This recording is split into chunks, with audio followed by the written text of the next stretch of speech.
नारायण।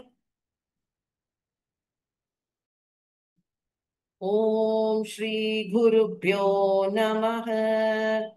अथ श्रीमन्नारायणीयं चत्वारिंशत्तमं दशकं पूतनामोक्षं तदनुनन्दममन्दशुभास्पदं नृपपुरीकरदानकृते गतं समवलोक्य जगादभवत्पिता विदितकंससहायजनोद्यमः अयि सखे तव बालकजन्म मां सुखयतेऽद्य जन्मवत् इति भवत्पितृताव्रजनायके समधिरोऽप्यशंसतमादरात्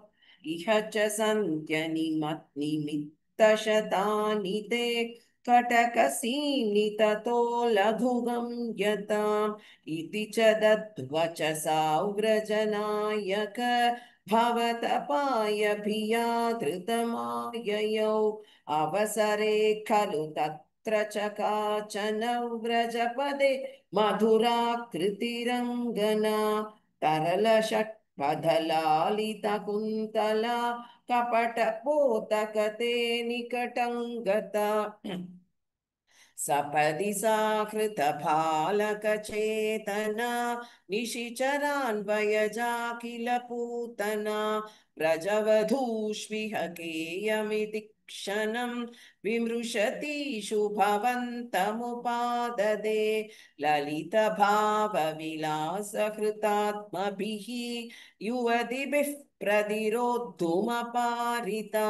स्तनमसौ भवनान्तनि शेदुषी प्रददुषी भवते कपटात्मने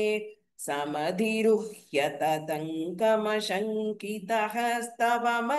बालकलोपनरोषितः महदिवाम्रलभङ्कुचमण्डलं प्रतिचुचूक्षितदुर्विषदूषितम् असुभिरेव समन्धयति त्वयि स्तनमसौ स्तनितोपमनिस्वना निरपदद्भयतायिनि चौवभुः प्रतिगता पर प्रविसार्य भुजावुभौ भयदघोषण भीषण विग्रह श्रवण दर्शन मोहितवल्लवे व्रजपदे तदुरस्तलकेलनन् ननु भवन्तं गृह्णत गोपिकाः भुवनमङ्गलनाभिरे भुवनमङ्गलनामभिरेवते युवतिभिर्बहुधा कृतरक्षणक त्वमयि वातनिकेतननाथ नाथम् अमगदयन् कुरुतावकसेवकम् इति श्रीमन्नारायणीये पूतनामोक्षन्नाम चत्वारिंशत्तमं दशकं समाप्तम्। अथ श्रीमन्नारायणीयम् एकचत्वारिंशत्तमं दशकं पूतना शरीरदाहवर्णनं बालकलालनेन यशोदादीनानन्दवर्णनं च व्रजेश्वरः शौरिवचो निशम्य समाव्रजन्नध्वनिभीतचेताः निष्पिष्टनिःशेषतरुन्निरीक्ष्य कञ्चित् पदार्थं शरणं गतस्त्वां निशम्य गोपीवचनादुदन्तं सर्वेऽपि गोपा भयविस्मयान्ताः त्वत्पादितं घोरपिशाचदेहं देहुर्विदूरेथ कुटारकृत्तम् त्वत्पीतभूतस्तनतच्छरीरात् समुच्चलन्नुच्चतरो हि धूमः शङ्खामधादागरवः किमेषः किञ्चान्दनो घौल्कुलवोऽथ वेति मदङ्गसङ्गस्य फलन्न दूरे क्षणेन तावद्भवतामपि स्यात् इत्युल्लपन्वल्लभतल्लजेभ्यः त्वं भूतनामातनुधाः सुगन्धिं चित्रं पिशाच्यानहतः कुमारः चित्रं पुरैवाघतिशौरिनेदम् इति प्रशंसन् किल गोपलोकः भवन्मुखालोकरसेन्यमाङ्क्षीत् दिने दिने प्रतिवृद्धलक्ष्मीः अक्षीणमाङ्गल्यशतो व्रजोऽयं भवन्निवासादयि वासुदेव प्रमोदसान्द्रः परितो विरेजे गृहेषु ते कोमलरूपहासम् इतः गथा सङ्कुलिता कमन्यः वृत्तेषु कृत्येषु भवन्निरीक्षा समागतः प्रत्यहमत्यनन्दन् अहो कुमारो मयि दत्तदृष्टिः स्मितं कृतं मां प्रतिवत्सकेन एहेहि मामित्युपसार्य पाणिं त्वयीश किं न कृतौ वधूभिः भवद्वपुस्पर्शन कौतुकेन करात्करङ्गोपवधूजनेन नीतस्त्वमाताम्रसरोजमाला व्यालम्बिलोलम्ब तुलामलासीः निपाययन्ती स्तनमङ्कगन्त्वां विलोकयन्ती वदनं हसन्ती दशां यशोदा कथमान्न भेजे शतादृशः पाहि हरे गदान्माम् इति श्रीमन्नारायणीये पूतना शरीरदाहवर्णनं बालकलालनेन यशोदादीनामानन्दवर्णनं चेति एकचत्वारिंशत्तमं दशकं समाप्तम् अथ श्रीमन्नारायणीयं द्विचत्वारिंशत्तमं दशकं शकटासुरवधवर्णनम् कदापि जन्म क्षतिने तव प्रभो निमन्त्रितज्ञातिवधूमहीसुरा महानसस्त्वां सविधे निधाय सा महानसादौ ववृते व्रजेश्वरी ततो भवत्राननियुक्तबालकप्रभीतिसङ्क्रन्दनसङ्कुलालवैः विमिश्रमश्राविभवत्समीपतः परिस्फुटद्दारुचटच्चटारवः ततस्तदा कर्णन सम्भ्रमश्रम प्रकम्पिव क्षोचभराव्रजाङ्गनाः भवन्तमन्तर्ददृशुः समन्ततः विनिष्पदद्दारुणदारुमध्यगम् शिशोरहो किङ्किमभूदिति धृतम् प्रधाव्यनन्दः पशुपाश्च भूसुराः भवन्तमालोक्य यशोदया धृतं समाश्वसन् नश्रुजल जलार्द्रलोचनाः कस्को कौतस्कुतयेष विस्मयः विशङ्कटैयच्चकटौ विपाटितम् न कारणं किञ्चिदिहेति ते स्थिताः स्वनासिका दत्तकरास्त्वदीक्षकाः कुमारकस्यास्य वयोधरार्थिनः प्ररोधने लोलपदाम्बुजाहतम् मया दृष्टमनो विपर्यगादितीशते बालका जगुः भिया तदा किञ्चिदजानतामिदं कुमारकाणामतिदुर्घटौ वचः भवत्प्रभावा विदुरैरितीरितं मनागिवाशङ्क्यत दृष्टपूतनैः प्रबालताम्रं किमिदं वतं क्षतम् सरोजरं यौतुकरौ विरोचितौ इति प्रसर्पत्करुणातरङ्गिताः स्त्वदङ्गमापस्पृशुरङ्गनाजनाः अये सुतं देहि जगत्पतेः कृपातरङ्गपातात् परिपातमध्यमे इति स्म सङ्गृह्य पिता त्वदङ्गकम् मुहुर्मुहुः शिश्लिष्यति जातकण्टकः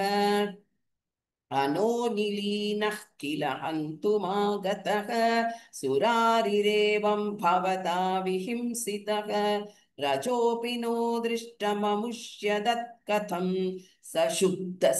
शशुत्सत्त्वे त्वयि लीनवान् ध्रुवम् प्रपूजितैस्तत्र ततो द्विजादिभिः विशेषतो लम्भितमङ्गलाशिषः व्रजन्निजैर्बाल्यरसैर्विमोहयन् मरुत्पुराधीशरुजाञ्जहीहि मे इति श्रीमन्नारायणीये शकटासुरवधवर्णनं नाम द्विचत्वारिंशत्तमं दशकं समाप्तम् अथ श्रीमन्नारायणीयं त्रयश्चत्वारिंशत्तमं दशकं तृणावर्तवधवर्णनं त्वामेकधा गुरुमरुत्पुरनाथ वोढुं गाढाधिरूढगरिमानमपारयन्ती मादानिधाय शयने माता निधाय शयने किमिदं बतेति ध्यायन्त्यचेष्टत गृहेषु निविष्टशङ्का तावत् विदूरमुपकर्णितघोरघोष व्याजृम्भिपांसु पटली परिपूरिताशः वात्यावपुः स किल दैत्यवरस्तृणावर्ताख्यो जहार जनमानसहारिणन् त्वाम् बुद्धामपांसु तिमिराहत दृष्टिपाते द्रष्टुं किमप्यकुशले पशुपाललोके आबालकस्य किमिति त्वदुपान्तमाप्ता माता भवन्तमविलोक्य भृशङ्रुरोध तावत्सदा नववरोऽपि च दीनमूर्तिः भावत्कभारपरिधारनलूनवेगः सङ्कोचमापतदनुक्षतपांसु घोषे घोषे व्यदायथ भवज्जननी निनादः रोदोपकर्णनवशादुपगम्य गेहं क्रन्दत्सु नन्दमुखगोपकुलेषु दीनः त्वान्दानवस्त्वति किल त्वान्दानवस्त्वकिल मुक्तिकरं मुमुक्षुः त्वय्यप्रमुञ्चति पपात वियत्प्रदेशात् रोधाकुलास्तदनु गोपगणा बहिष्ठः पाषाणपृष्ठ भुवि देहमतिष्ठविष्ठम् प्रैक्षन्त हन्त निपतन्तममुष्य वक्षस्यक्षी न मेव च भवन्तमलं हसन्तम् ग्रावप्रपातपरिपिष्टगरिष्ठदेहप्रष्टासु दुष्टतनुजोपरि धृष्टहासम् आघ्नानमम्भुजकरेण भवन्तमेत्य गोपादधुर्गिरिवरादिव नीलरत्नम् एकैकमाशु परिगृह्य निगामनन्दन् अन्दादिगोपपरिरब्धविचुम्बिताङ्गम् आदातु कामपरिशङ्कितगोपनारी अस्ताम्बुजप्रपतितं प्रणुमो भवन्तम् भूयोऽपि किन्नु कृणुमः प्रणतार्तिहारी गोविन्द एव परिपालयतात्सु तन्नः इत्यादिमातरपितृप्रमुखैस्तदानीं सम्प्रार्थितस्त्वदवनाय विभो त्वमेव वातात्मकन्धनुजमेव मयि प्रधून्वन् वातोद्भवान् मम गदान् किमु नोऽधुनोषि किं वा करोमि पुनरप्यनिलालयेशे निःशेषरोगशमनं मुहुरर्थये त्वाम् इति श्रीमन्नारायणीये तृणावर्तवधवर्णनं नाम त्रयश्चत्वारिंशत्तमं दशकं समाप्तम् अथ श्रीमन्नारायणीयं चतुश्चत्वारिंशत्तमं दशकं जातकर्णनामकरणवर्णनं गूढौ वसुदेव गिरा कर्तुं ते निष्क्रियस्य संस्कारान् हृद्गतहोरा तत्त्वगर्ग मुनिस्त्वद्गृहौ विभो गतवान् नन्दोऽथ नन्दितात्मा वृन्दिष्टं मानयन्मयूयमिना मन्तस्मिदार्द्रमूर्चे त्वत्संस्कारान् विधातुमुत्सुकधीः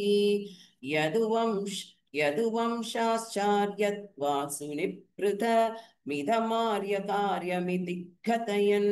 गर्गो निर्गतपुलकः चक्रे तव साग्रजस्य नामानि कथमस्य नाम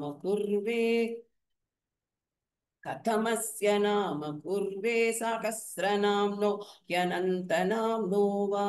इति नूनं गर्गमुनिश्चक्रे तव नाम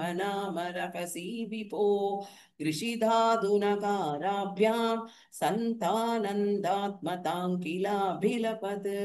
जगदधकर्षित्वौ वा कथयदृषि कृष्णनाम ते व्यतनोत् अन्यांश नाम भेदान् व्याकुर्वन्नग्रजे चरां तीन् अतिमानुषानुभावं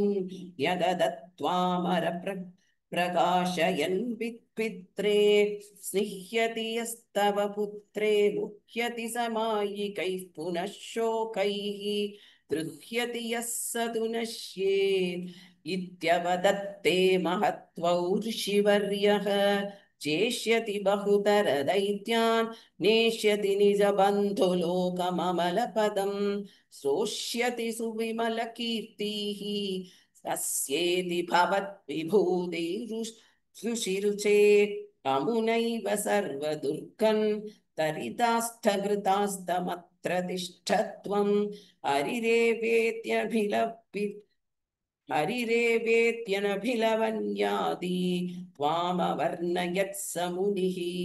गर्गेथ निर्गतेऽस्मिन्नन्दितनन्दादिनन्द्यमानस्त्वं मद्गदमुद्गतकरुणः निर्गमय श्रीमरुत्पुराधीश इति श्रीमन्नारायणीये जातकर्म नामकरणवर्णनं नाम चतुश्चत्वारिंशत्तमं दशकं समाप्तम् अथ श्रीमन्नारायणीयं पञ्चशच्चत्वारिंशत्तमं दशकं श्रीकृष्णस्य बाललीलावर्णनम् अयि सबलमुरारे पाणिजानुः प्रचारैः किमपि भवनभागान् भूषयन्तौ भवन्तौ चलितचरणकञ्चौ मञ्जुमञ्जीरशिञ्चात् श्रवणकुतुकभाजौ चेरदुश्चारुवेगात् मृदु मृदु विकसन्ता उन्मिषद्दन्धवन्तौ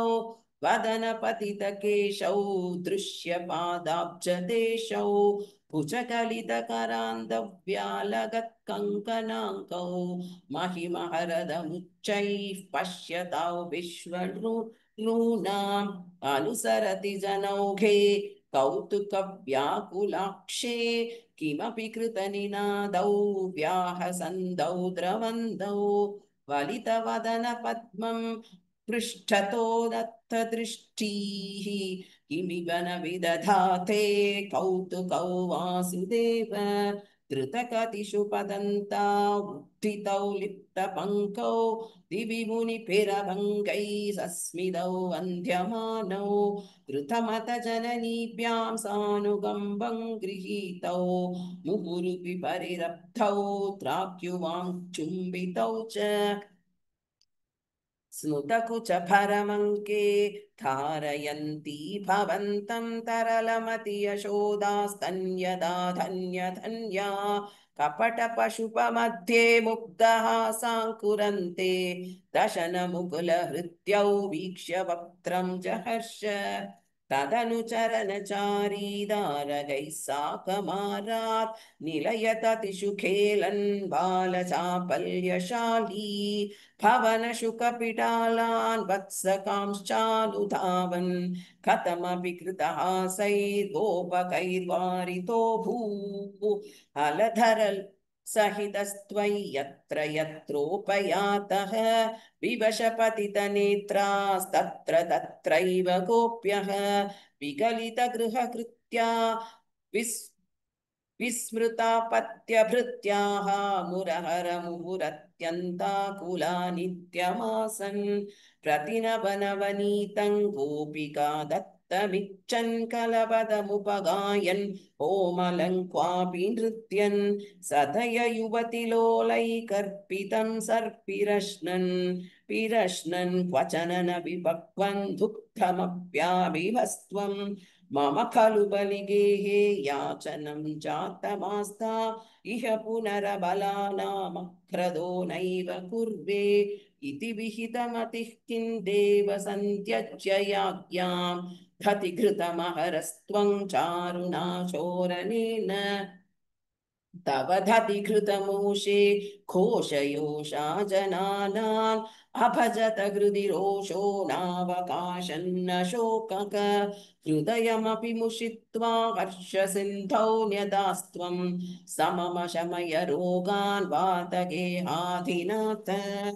इति श्रीमन्नारायणीये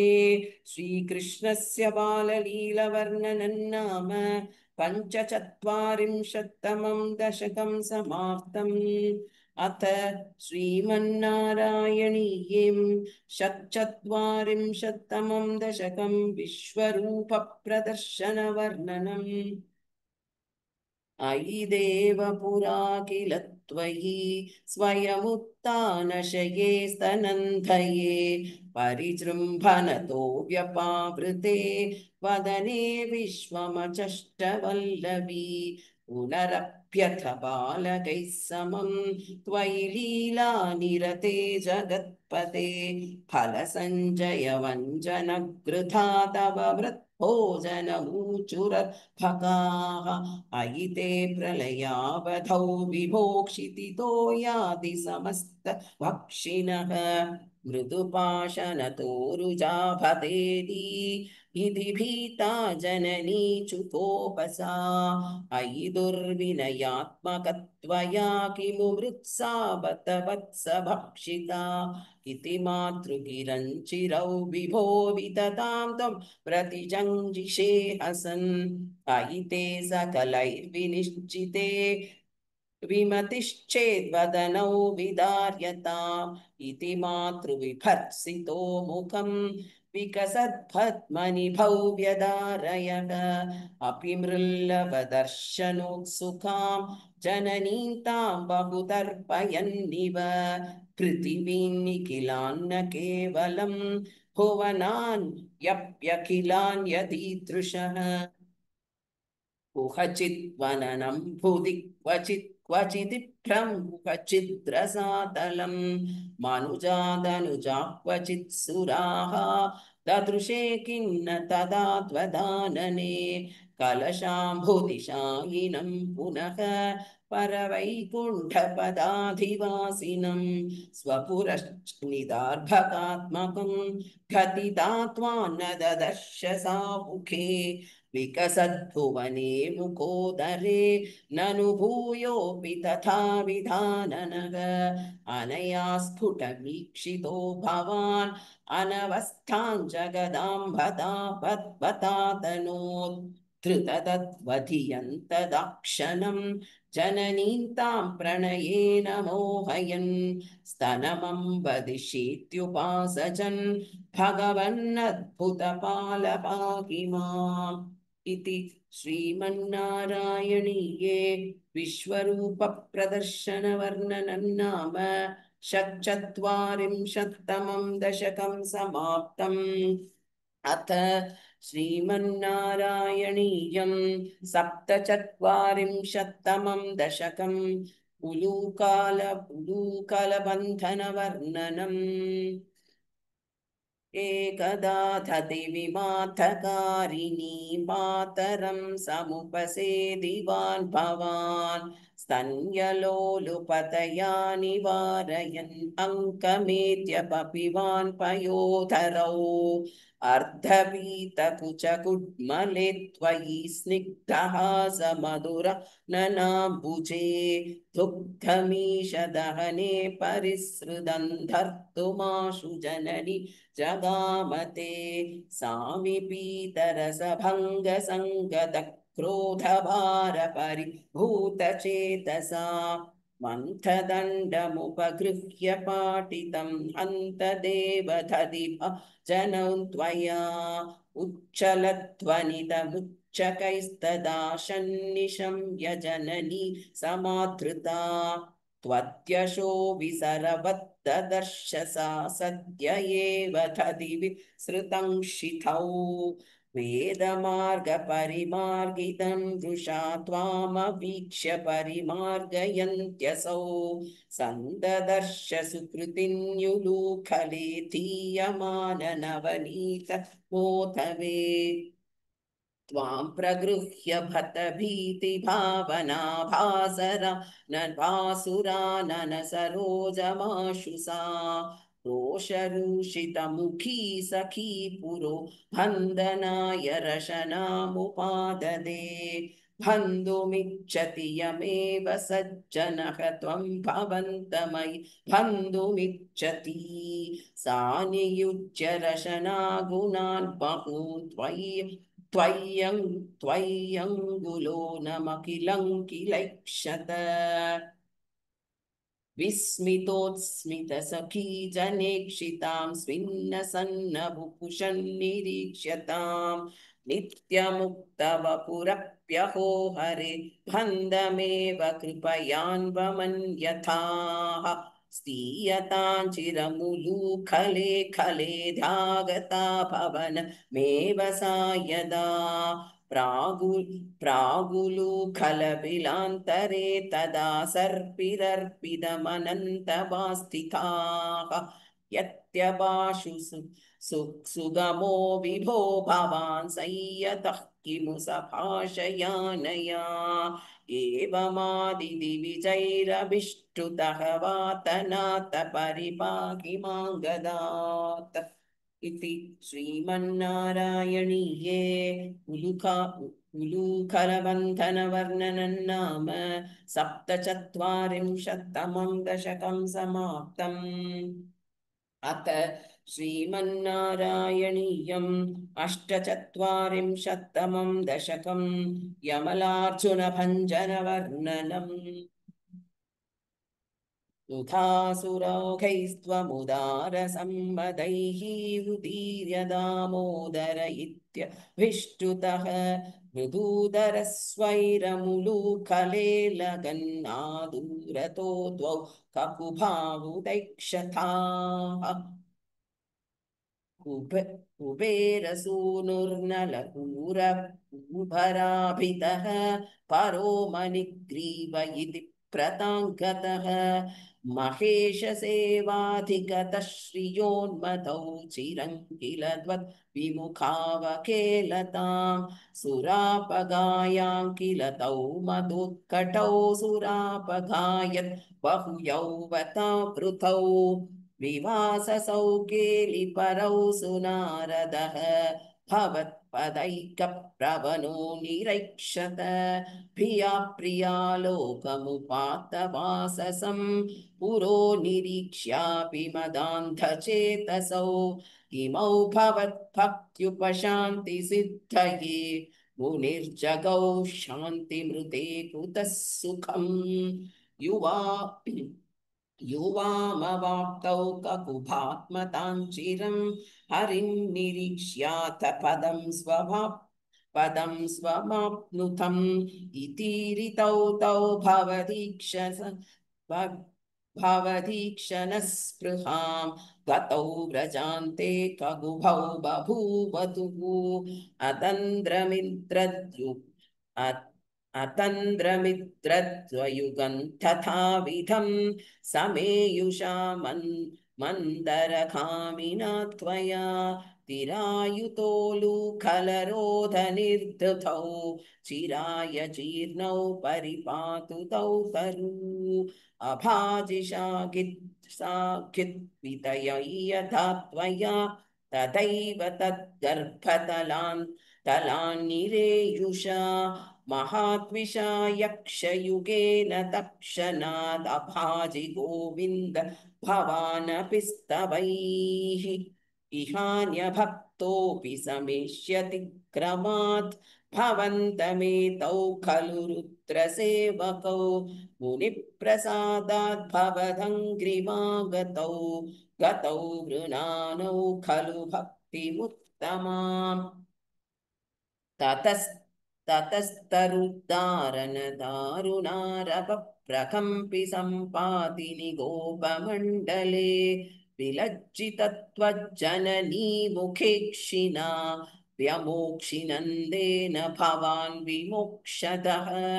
महीरुहोर्मध्यगतोपदार्भगः हरेः प्रभावादपरीक्षदोक्तुना इति ब्रुवाणर्गमितो गृहं भवान् मरुत्पुराधीश्वर पाहि मां गदात् इति श्रीमन्नारायणीये यमलार्जुनभञ्जनवर्णनं नाम अष्टचत्वारिंशत्तमं दशकं समाप्तम् अथ श्रीमन्नारायणीयम् एकोनपञ्चशत्वात्पारं पारिणं दशकं वृन्दावनगमनवर्णनं भवत्प्रभावा विदुराहि कोपाः तरुप्रपाताधिकमत्र गोष्ठे अहेतुमुत्पादकनौ विशङ्क्य प्रयातुमन्यत्र मनोवितेनुः तत्रोपनन्दाभिदवर्यः जगौ भवत्प्रेरणयैव नूनम् इतः प्रतीच्या विपिनं मनोज्ञं वृन्दावनं नाम विराजतीति बृहत्वनन्तत्खलु नन्दमुख्याः विधाय गौष्ठीनमतक्षणेन त्वदन्वितत्वज्जननी निविष्टघरिष्ठयानानुगता विचेलुः अनोमनो अनोमनोज्ञध्वनिर्नेधुपाली धुरप्रणादान्तरतो वधूभिः भवद्विनोदात्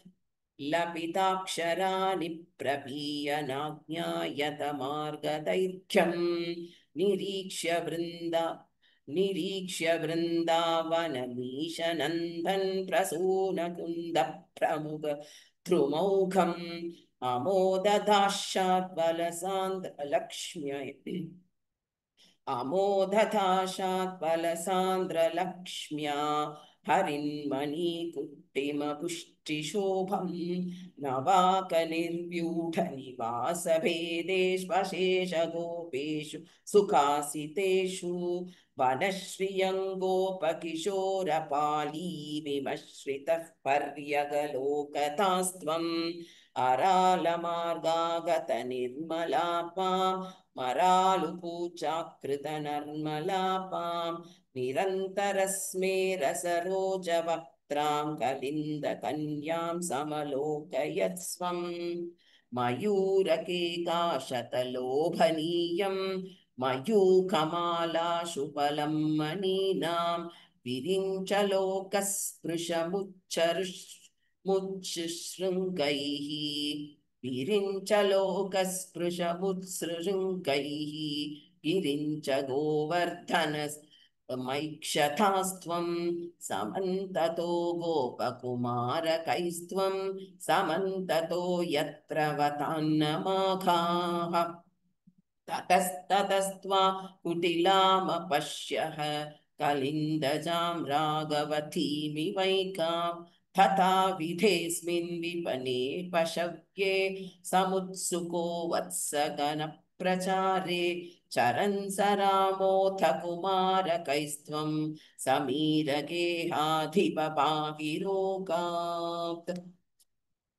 इति श्रीमन्नारायणीये वृन्दावनगमनवर्णनं नाम एकोनपञ्चचत्वारिंशत्तमं दशकं समाप्तम्। नारायणाखिलगुरो भगवन्नमस्ते। नारायणाखिलगुरो भगवन्नमस्ते।